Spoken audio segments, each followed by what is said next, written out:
Bom, vamos tentar retomar a nossa audiência pública.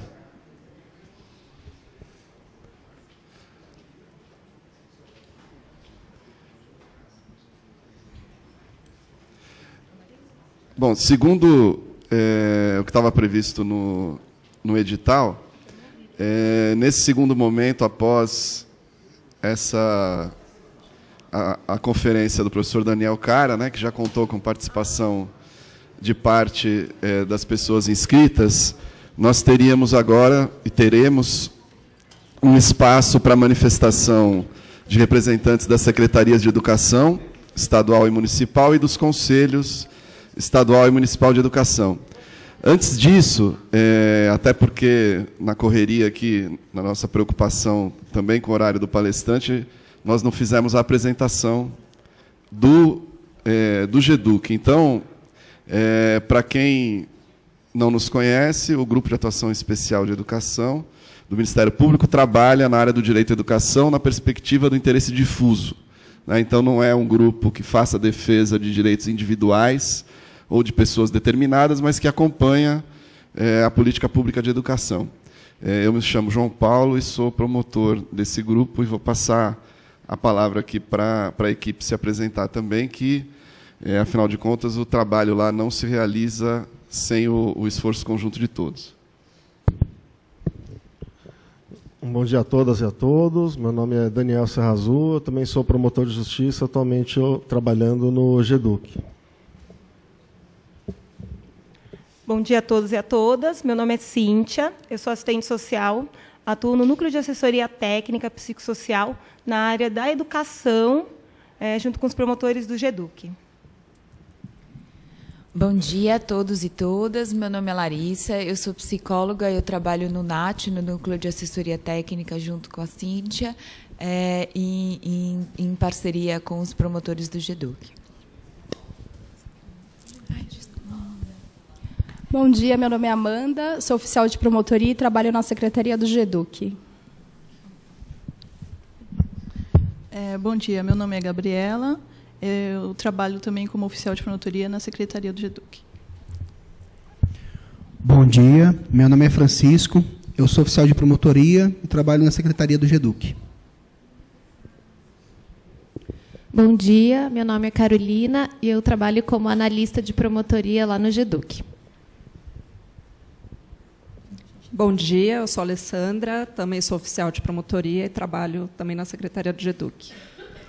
Eu queria fazer um agradecimento a toda essa nossa equipe, que tem contribuído de maneira fundamental para que a gente possa realizar o trabalho e também na organização dessa audiência pública, né? Todos se empenharam muito e fica aqui o nosso agradecimento.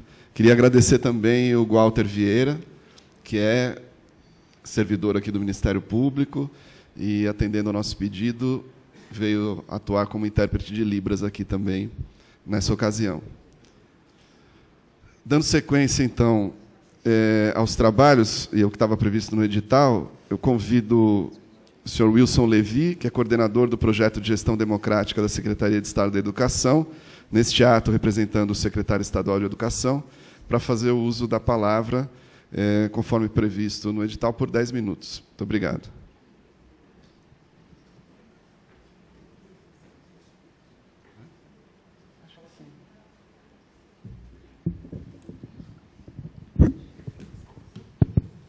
Bom dia a todas e a todos.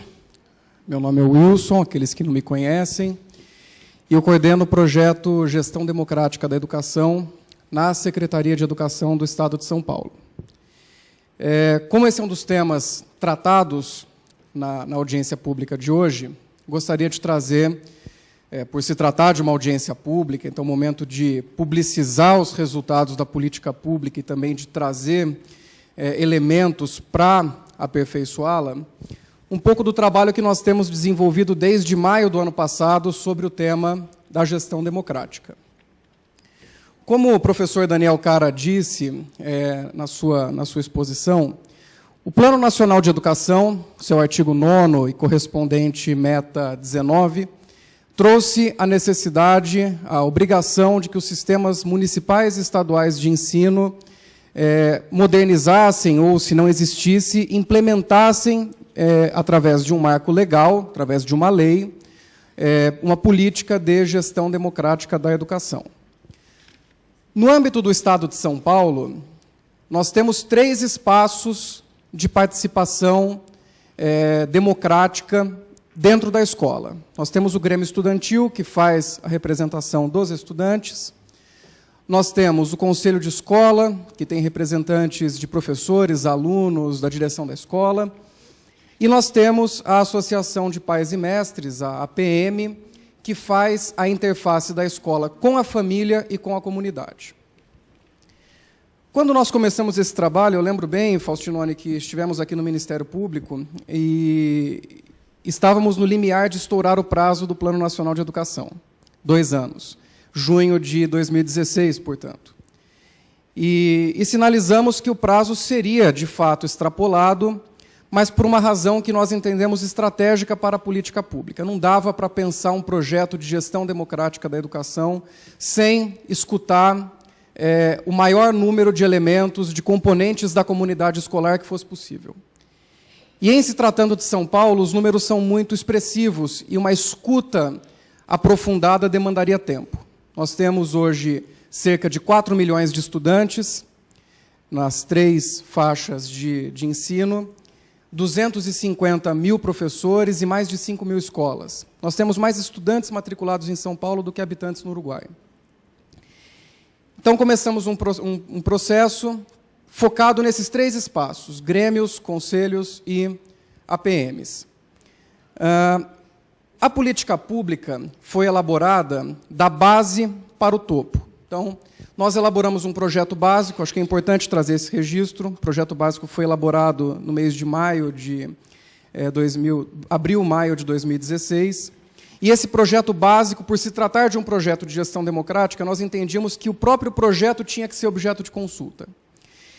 E esse projeto foi encaminhado para mais de 50 organizações com algum tipo de relação com o tema educacional. Então, mandamos para os sindicatos, mandamos para as organizações estudantis, como a UNE, como a UEE, a UBS, a UMES, mandamos para as universidades. Todas as universidades com programa de pós-graduação em educação receberam a minuta do projeto.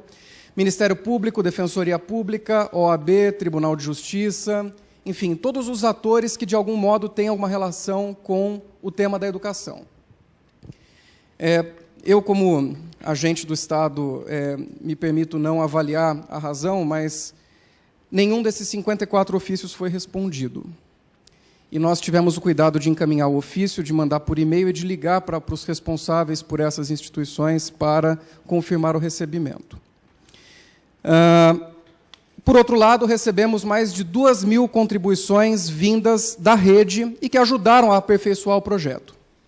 Então, o projeto foi aperfeiçoado, em grande medida, com base nas intuições e nas colaborações de quem já estava na rede pública estadual de ensino. Foram mais de 2.800 sugestões de aperfeiçoamento ao projeto básico. Instituímos o projeto básico, então, já com esses apontamentos. E esse projeto começou com a formação de facilitadores no âmbito das 91 diretorias de ensino, sobretudo supervisores de ensino, professores, coordenadores de núcleo pedagógico, que começaram a fazer uma espécie de mobilização junto a famílias, estudantes, professores, servidores da educação, para começar a levantar algumas questões. Esse também foi um trabalho bastante profícuo, mais de 5.000 encontros foram realizados. E aí nós começamos a preparar o caminho para a aplicação de um grande questionário que era o diagnóstico que nós precisávamos para elaborar a política pública. Esse diagnóstico, esse questionário foi elaborado com base principalmente no nosso corpo técnico da Secretaria, que é muito valioso, que é muito capacitado, e ele foi aplicado. nós tivemos mais de 428 mil respostas. Isso nos deixou muito contentes, porque quando o Ibope, Datafolha, Data Popular fazem pesquisa de opinião de voto em âmbito nacional para uma campanha presidencial, para presidente da República, para uma campanha para presidente da República, são escutadas 5 mil pessoas. Nós tivemos a oportunidade de ouvir 428 mil pessoas. Perdão, 448 mil pessoas, das quais 70% eram estudantes. 12% pais e responsáveis, e os demais professores e servidores da educação. A partir desse questionário, nós elaboramos, então, como eu disse, um projeto construído da base para cima. Nós elaboramos uma agenda de encontros locais nas mais de 5 mil escolas do estado de São Paulo. E durante todo o mês de maio e início de junho, esses encontros foram realizados. Mais de 4.700 escolas realizaram o encontro local. Então, o questionário foi aplicado, nós devolvemos o resultado do questionário para as escolas, e as escolas debateram internamente, em datas reservadas no calendário pedagógico, no calendário escolar, os resultados desse questionário. Então, tivemos a etapa local e estamos caminhando para a etapa regional. As equipes técnicas e pedagógicas das escolas farão o agrupamento das informações, a síntese dos debates, e isso sobe para as diretorias de ensino. Haverá, então, uma nova oportunidade de discutir os resultados da etapa local, agora dentro de um recorte territorial regional.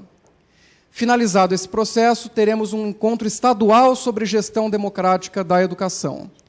E nesse encontro estadual, nós vamos começar a construir os primeiros consensos sobre como deve ser a forma modernizada, mais empoderada, mais participativa, com maior capacidade de exercer controle social dos grêmios, conselhos e APMs.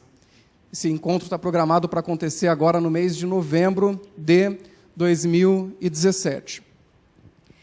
Com base em todo esse caldo de discussões nos 3 níveis, local, regional e estadual, as equipes técnicas vão construir um projeto básico, um projeto de lei, uma minuta de projeto de lei, perdão, para instituir essa determinação do Plano Nacional de Educação.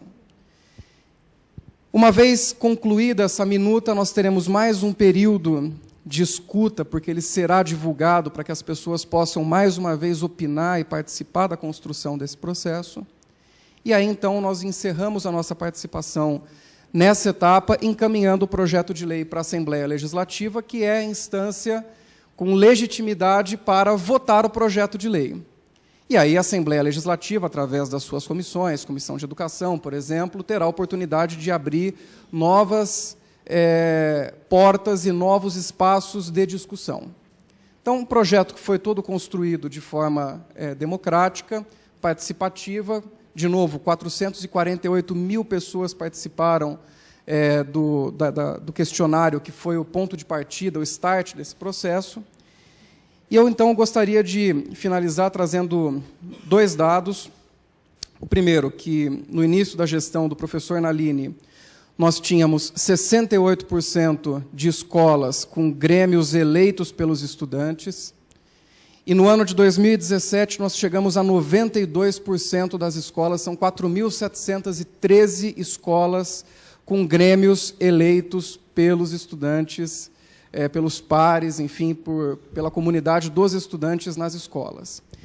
São Paulo é hoje o único dos 27 estados da federação com um projeto de gestão democrática da educação. Acho que é importante trazer isso até para mostrar como os valiosos quadros da Secretaria de Educação têm se esforçado para levar a cabo essa determinação legal. Nós sabemos, Faustinone, Daniel, enfim, todos os participantes aqui, que quando a gente fala em gestão democrática, gente, é uma coisa muito que cria expectativa. Então, nós temos tratado esse tema com muito cuidado, porque, uma vez frustrada a expectativa, é muito difícil você reconquistar a confiança daqueles que participam do processo. E nós sabemos também que não é um processo que se constrói do dia para a noite. Nós sabemos as dificuldades, nós sabemos as resistências, que esse tema naturalmente gera em qualquer espaço, em qualquer governo, em qualquer situação. Mas nós estamos caminhando e é importante vir aqui fazer essa prestação de contas à sociedade civil que nos escuta hoje, para mostrar que, a despeito de todas as dificuldades, nós temos caminhado nesse sentido. Obrigado. Muito obrigado.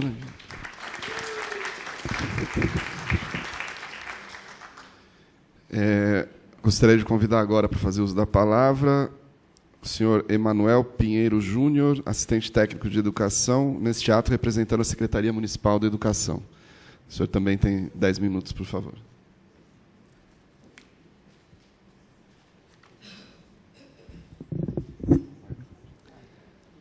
Bom dia a todos e todas.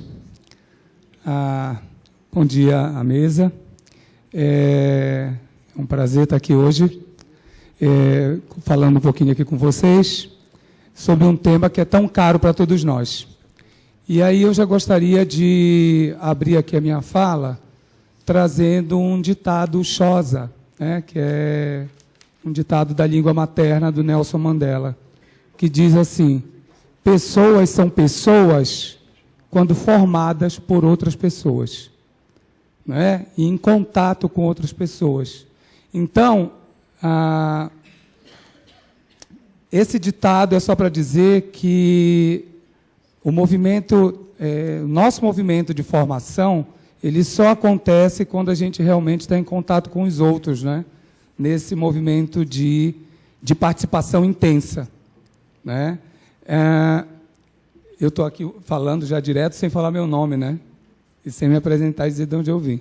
Eu sou o professor Emanuel, eu vim lá da divisão de gestão pedagógica, de gestão democrática e programas intersecretariais da SME. E aí eu vim falar um pouquinho aqui, gente, dos nossos programas, dos nossos projetos. Nós temos, na nossa divisão, um trabalho feito em 3 eixos. Tá?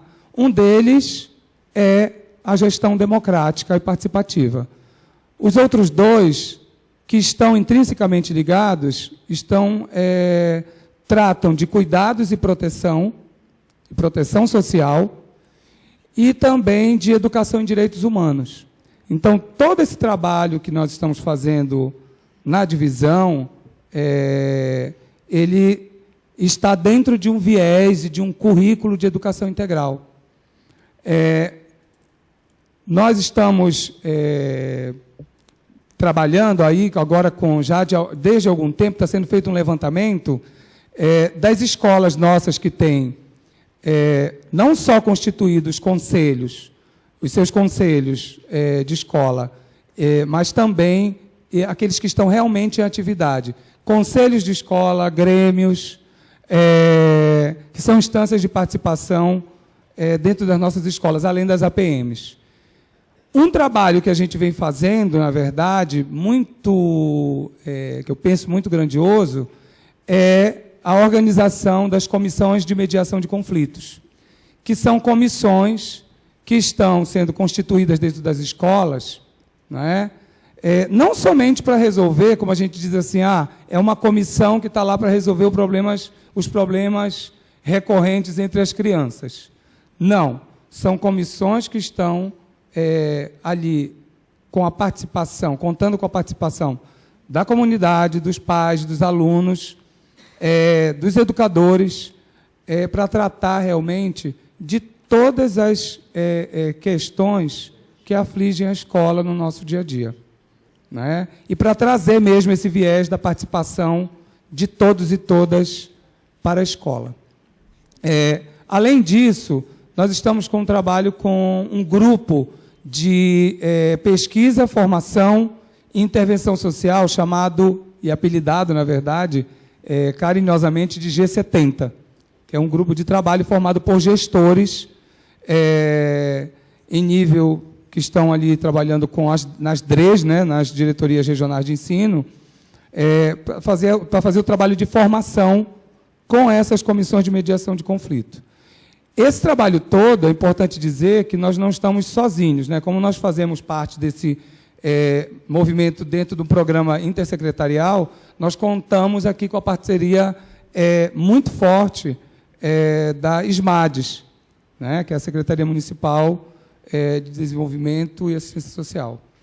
E, além disso, também estamos com uma parceria com o Instituto Vladimir Herzog, com um programa chamado Respeitar é Preciso. Então, dentro desse universo, nós entendemos que a gestão democrática, nesse sentido, ela precisa aí de, além de estar como um movimento dentro, como um princípio, dentro da nossa Constituição, ali no artigo 6º, a gente traz também um conceito de democracia participativa, não é? Para todas as escolas, para todas as pessoas que participam deste movimento. Além disso, nós estamos aí com a perspectiva nós já fizemos um levantamento, que nós estamos com apenas 20% das nossas escolas com grêmios constituídos. Isso, para a gente, causa realmente um impacto, porque a gente gostaria que todas as nossas escolas pudessem ter os seus grêmios instituídos e com a participação de todos os nossos alunos. Então, por isso, nós estamos agora desenvolvendo aí um programa e um projeto, na verdade, que vai se chamar, ainda estamos com um nome, num projeto piloto, que vai se chamar Conversando com os Grêmios, que é um processo de formação mesmo, tanto com gestores e educadores, num primeiro momento, para que a gente possa gerar aí um documento de orientações, de reflexões e de discussão para as escolas, quanto também para fazer um movimento de formação e de conversa direta com os nossos alunos. Né? É onde a gente está trazendo aí alguns eixos, como a educomunicação, o eixo do empoderamento político e um eixo que a gente está chamando de conhecimento poderoso, que é para trazer realmente a questão do conhecimento para as crianças no sentido do currículo mesmo, tá? Pensando aí nesse viés da educação integral. Além de todo esse movimento, nós participamos também de um termo de convênio em parceria com as secretarias de Estado, a Secretaria de Estado da Educação, a SMADES e Fundação Casa, com relação ao acolhimento, né? E não só acolhimento, na verdade, mas ao acesso e permanência, um trabalho conjunto, né, de esforço das secretarias no sentido de acesso e permanência dos alunos cumprindo medida socioeducativa. Esse trabalho também passa lá pela nossa divisão, e nós estamos nesse movimento e nos mobilizando para que essas crianças elas tenham realmente toda essa assistência e sejam acolhidas na escola, nesse retorno à educação. Bom, eu agradeço. Obrigado a todos. Bom dia. Muito obrigado.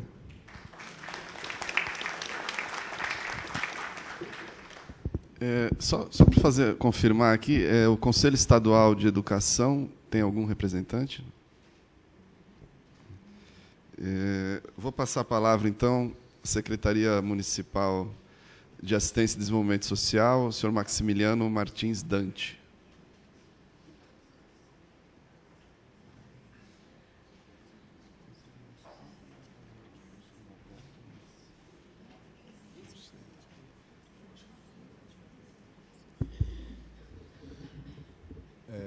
Bom dia. Tá funcionando? Pode tirar, bom dia. se quiser. Tá bom, Ele tá bom. sai daí. Bom dia a todos e todas. Meu nome é Max. Eu trabalho na Secretaria Municipal de Assistência e Desenvolvimento Social da cidade de São Paulo.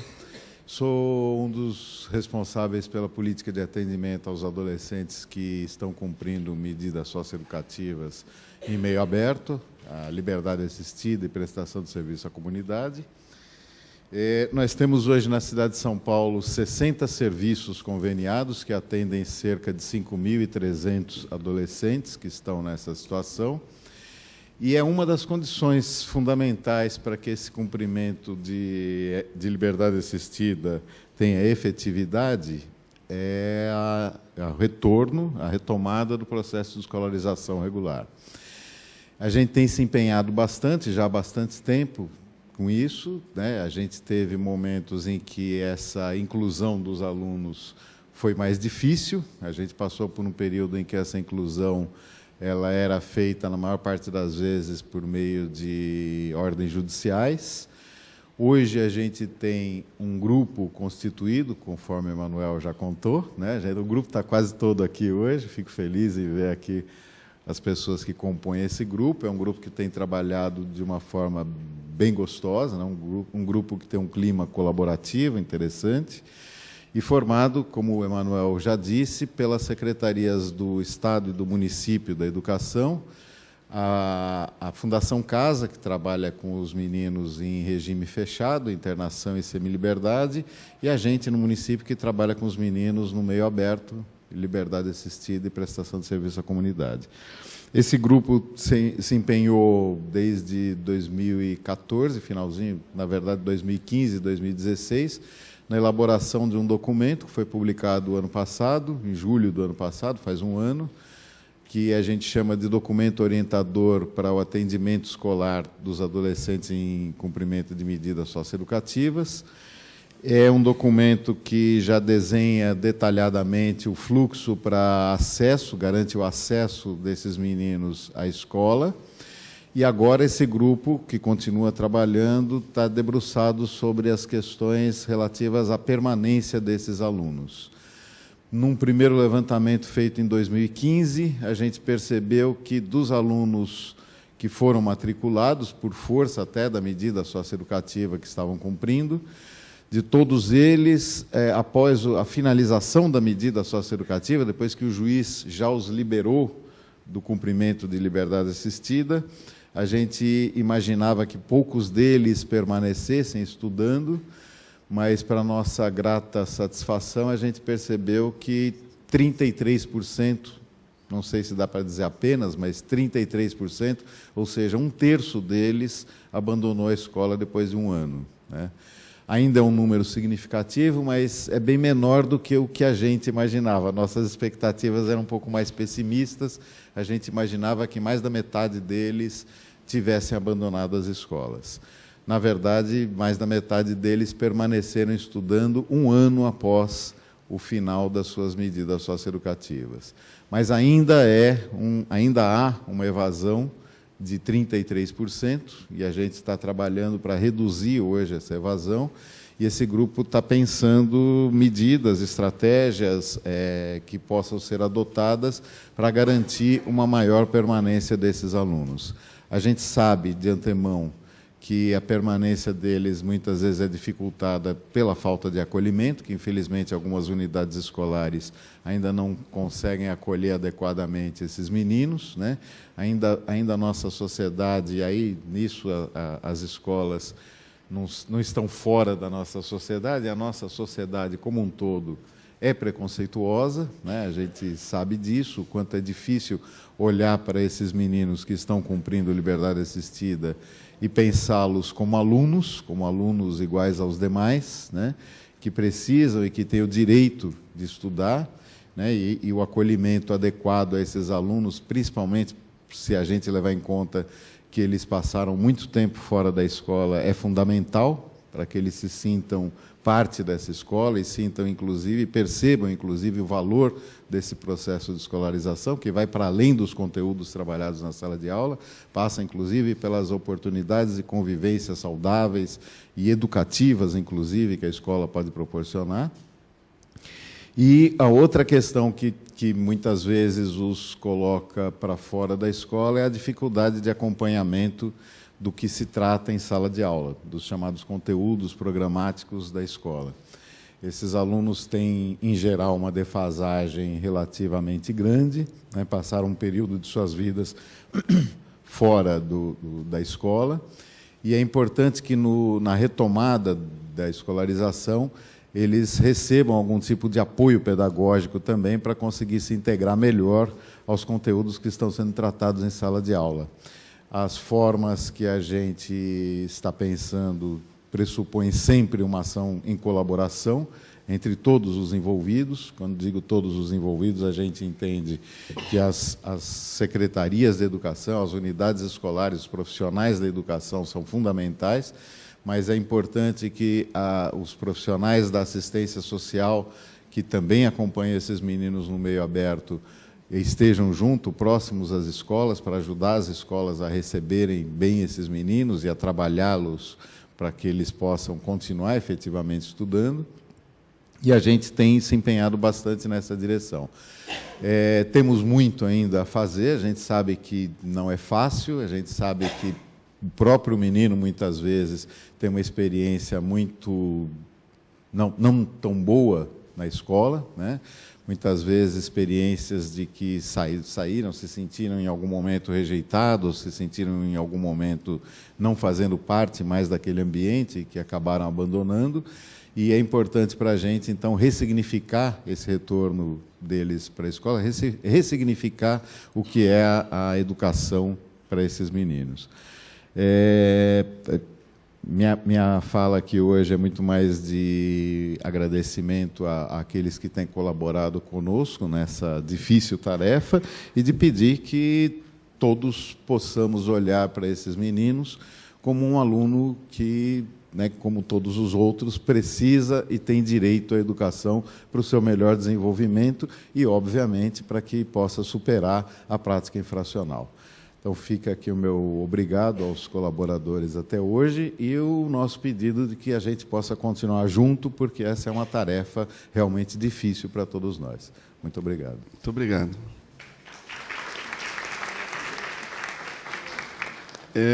Nós tínhamos aqui o professor João Galberto de Carvalho Menezes representando o Conselho Municipal de Educação. Me parece que ele precisou sair.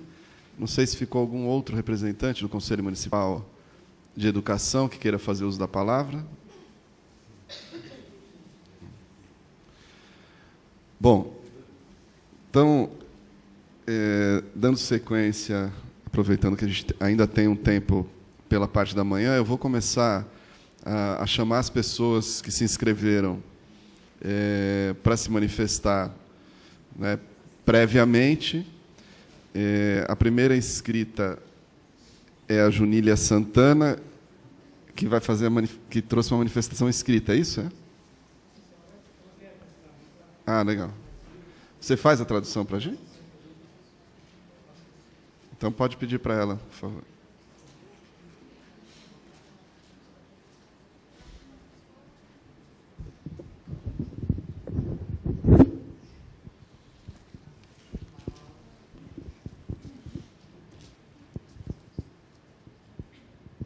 Agradecer à mesa, né, pelo convite.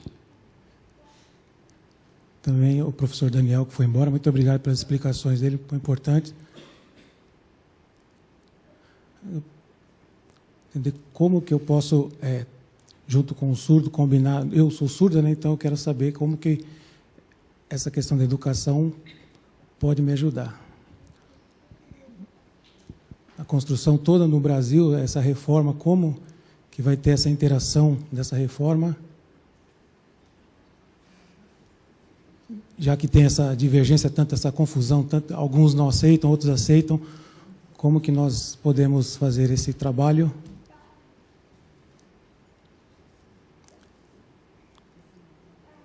Professores, mestres, né?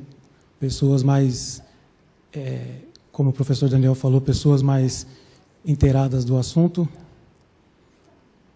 pessoas inteligentes, pessoas com cultura, como ele mencionou, para ensinar, vai dedicar, a pessoa dedicada ao ensino, as pessoas dedicadas ao ensino, pessoas que não têm tanta renda, pessoas pobres, não é para desprezar o tipo de pessoas de coração, né, trabalhar com dedicação para ajudar essas pessoas que têm aqui, não só no Brasil, mas aqui, não só aqui em São Paulo, mas no Brasil todo, essa dificuldade que nós precisamos aprender como o professor Daniel falou, em outros países tem. Aqui nós precisamos também ter essa dedicação. O professor, alguns não aceitam a nova reforma ou as orientações que os professores querem passar, mas como que eu posso, ou o professor, gradativamente desenvolver esse trabalho? E como que vai essa construção para me ajudar?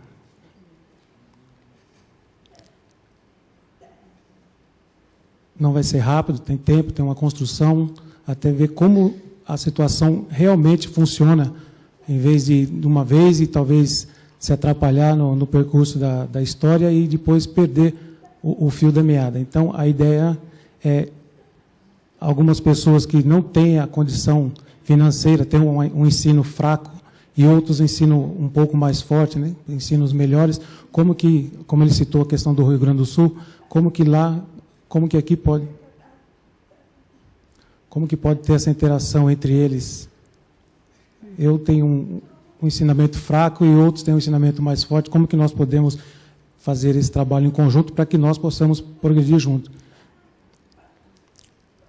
Eu, mulher surda, tenho um problema para aprendizagem, precisa de alguns intérpretes dentro da sala de aula para me ensinar, pessoas que vão me ensinar para que eu possa me desenvolver na Libras de uma maneira correta, não de uma maneira simplista.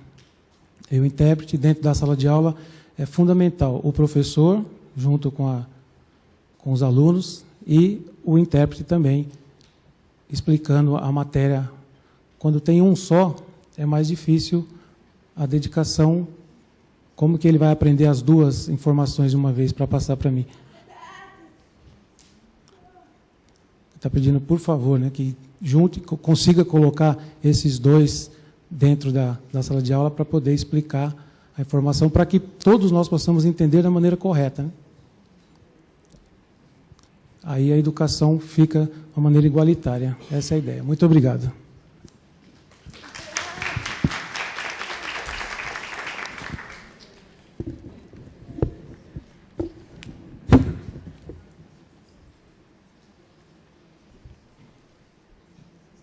Bom, muito obrigado pela contribuição. No edital constava que a pessoa física, né, inscrita individualmente teria direito a 3 minutos e os representantes de associações formalmente constituídas 5 minutos. Ana Lúcia Mendes, representando a Ação Social Largo 13. Não? Francis Cardoso.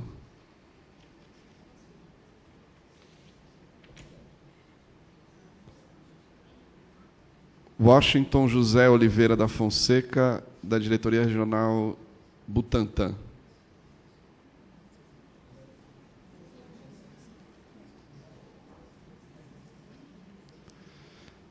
Ângela Reis Lombardi.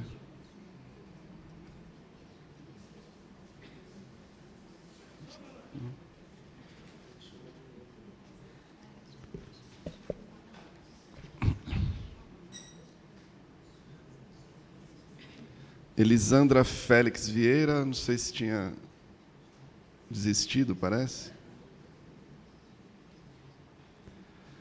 Gisele Oliveira de Brito.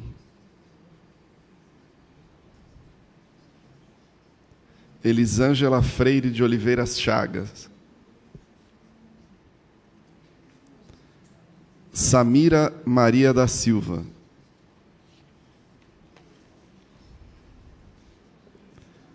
Silvio Ricardo Gomes Carneiro, da Rede Escolas Públicas e Universidades. Marinalva Lima dos Santos.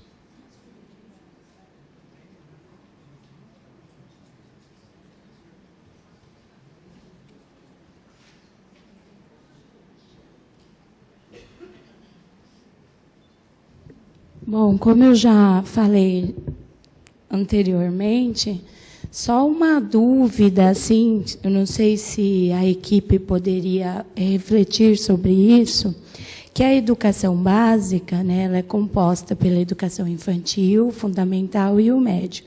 Então, quando vem essa medida que vai abranger o ensino fundamental, vem a dúvida se as outras etapas, é claro que o infantil, a creche e o fundamental, isso venha desanimar mais ainda os profissionais da educação, né?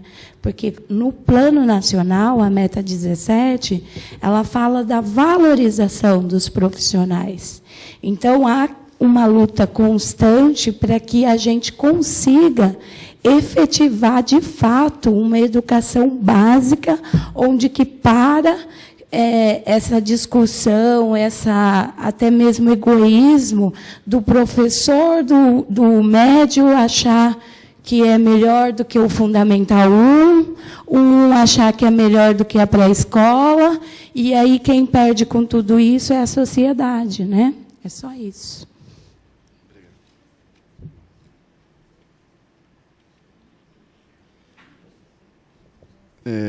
Luiz Antônio Nunes, representando a PASE.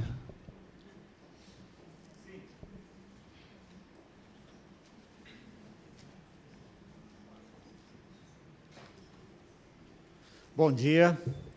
Meu nome é Luiz Antônio Nunes, já fui apresentado como representante da PASE. A PASE é o Sindicato dos Supervisores de Ensino da Rede Estadual. Eu teria algumas considerações, que seria o seguinte, ou que é o seguinte: não existe democracia sem instauração de direitos e a sua garantia. Não adianta dar direitos se não se garante, se isso não é perene, se conquista e que se retira. É fundamental isso, você instaurar um direito e garantir, porque passa a ser um elemento da civilização democrática, e não de um governo, e não de um tipo de governo. Não existe direito, plena cidadania, se ainda mantivermos privilégios. Os funcionários públicos do Estado de São Paulo estão há 4 anos sem aumentos salariais. O Judiciário e o Legislativo têm suas correções salariais. Agora, o do Executivo, quem está lá na linha de ponta, está para trás. Então, nós temos manutenção de privilégios dentro de uma política salarial. Nós temos que observar isso. Então, como é que nós instauramos essa questão de direito? Gestão democrática é o meu segundo item. Nós não discutimos minuta de lei sobre questão de gestão democrática, porque não foi para as entidades e para a escola minuta da lei que seria a gestão democrática, do aspecto. Houve, sim, uma série de questões de orientações, muito bem pontuadas pela Secretaria da Educação. Foi encaminhado por meio do site, né, Gestão Democrática, que as escolas, diretorias, isso foi muito bem trabalhado em termos de organização de diretorias de ensino e escolas. Porém, quando acompanhei os grupos locais das escolas do qual fazíamos parte, os supervisores, que eu não estou afastado no sindicato, estou trabalhando também, estou na ativa, percebi uma questão muito problemática.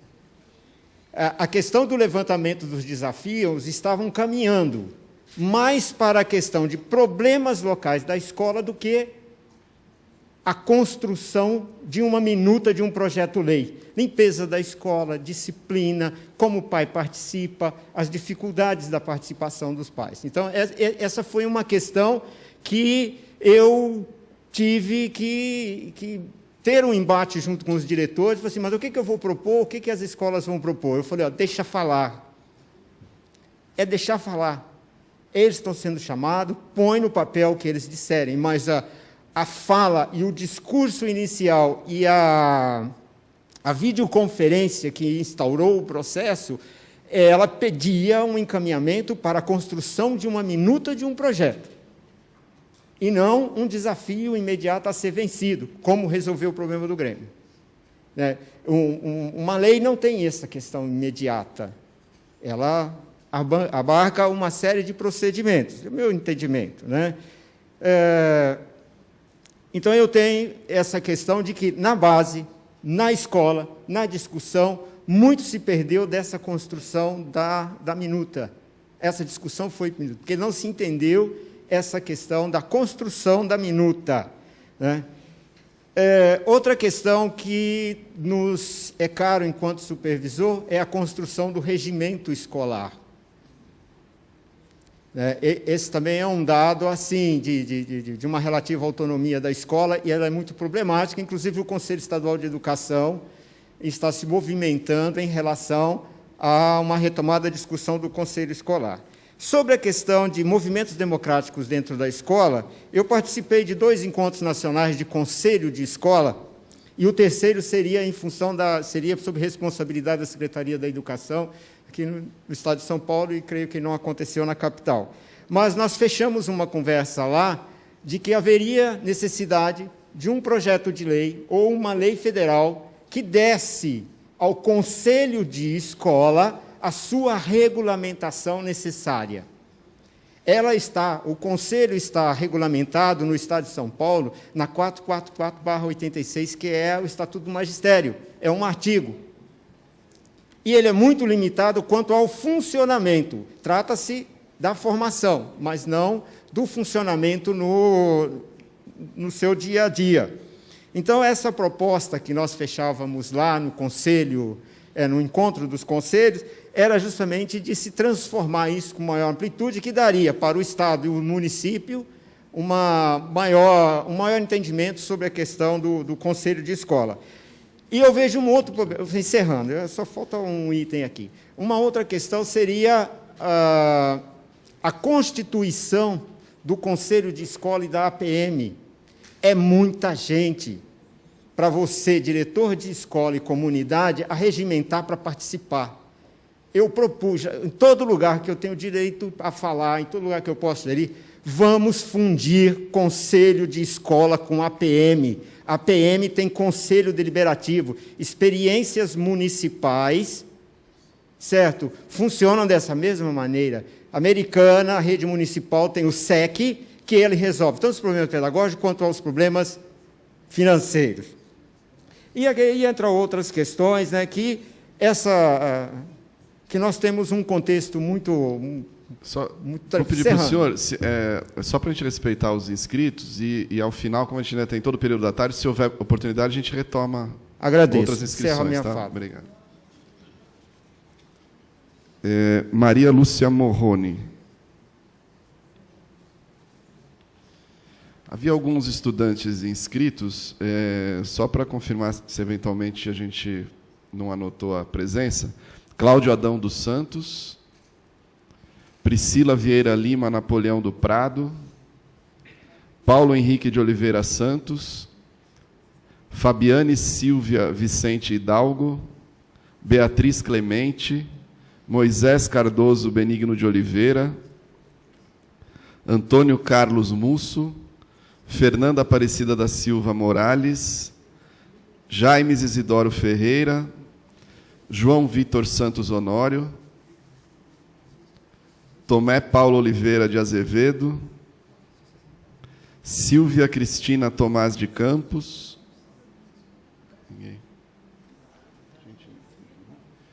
bom, então interrompemos a parte da manhã, estava previsto o encerramento às 12h30, e retomamos às 14 horas. Tá ok? Muito obrigado a quem já participou até aqui.